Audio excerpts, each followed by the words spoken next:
আজকে আমরা যাচ্ছি হলো 192 বছর, হ্যাঁ ঠিকই শুনেছেন, 192 বছরের একটি মিষ্টি দোকানে। সকালবেলা সকাল 6:30 বাজে আমরা বেরিয়ে পড়েছি মিষ্টি দোকানে যাওয়ার জন্য। বাড়ি থেকে প্রায় 14 কিলোমিটার দূর।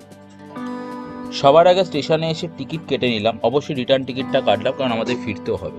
জায়গাটা হলো ব্যারাকপুর, এমন কিছু দূর না। ব্যারাকপুর থেকে নেমেই 2 মিনিট, কারণ ব্যারাকপুর স্টেশনের ঠিক উল্টো দিকে বাঁ হাতে দোকানটা দেখতে পাচ্ছ। দোকানটাকে খাবার ব্যাপারে এদের কোনো কথা বলা যাবে না।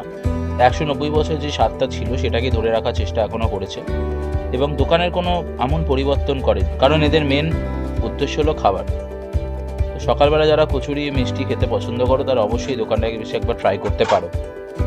আমরা ট্রাই করেছিলাম হলো 1 প্লেট কচুরি, ডাল আর তার সাথে রসগোল্লা। রসগোল্লাটা দেখতেই পাচ্ছ, তার মধ্যে রয়েছে রাবড়ি। অবশ্যই আমি রেকমেন্ডেড করবো মিষ্টির মধ্যে অবশ্যই রাবড়িটা একবার ট্রাই করবার জন্য।